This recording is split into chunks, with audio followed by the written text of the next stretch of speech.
শীত একটু বেশি হলে, গরমের সময় দেখা যায় গরম একটু বেশি হলে কিছু মানুষ দেখবেন যে শীতের মা বাপ 14 গোষ্ঠী তুলে গালি দেয়।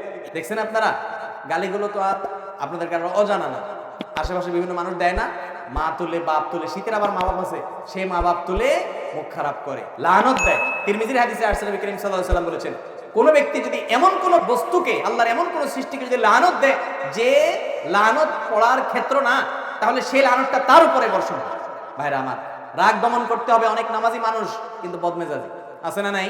দাড়িওয়ালা মানুষ সবই ঠিক আছে মাশাআল্লাহ, মেজাজটা এত বিশ্রী যে একজন ইমানদার এত বিশ্রী আচরণ হওয়ার কথা।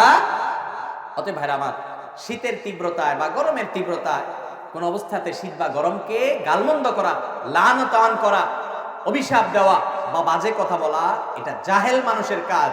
ইমানদার তো শীত যত তীব্র হবে তার জাহান্নামের কথা তত বেশি স্মরণ হবে, সে তত আরো ভালো কথা বলবে, আরো বিনম্র হবে, আল্লাহর কাছে পানা চাইবে, বাজে কথা বলবে।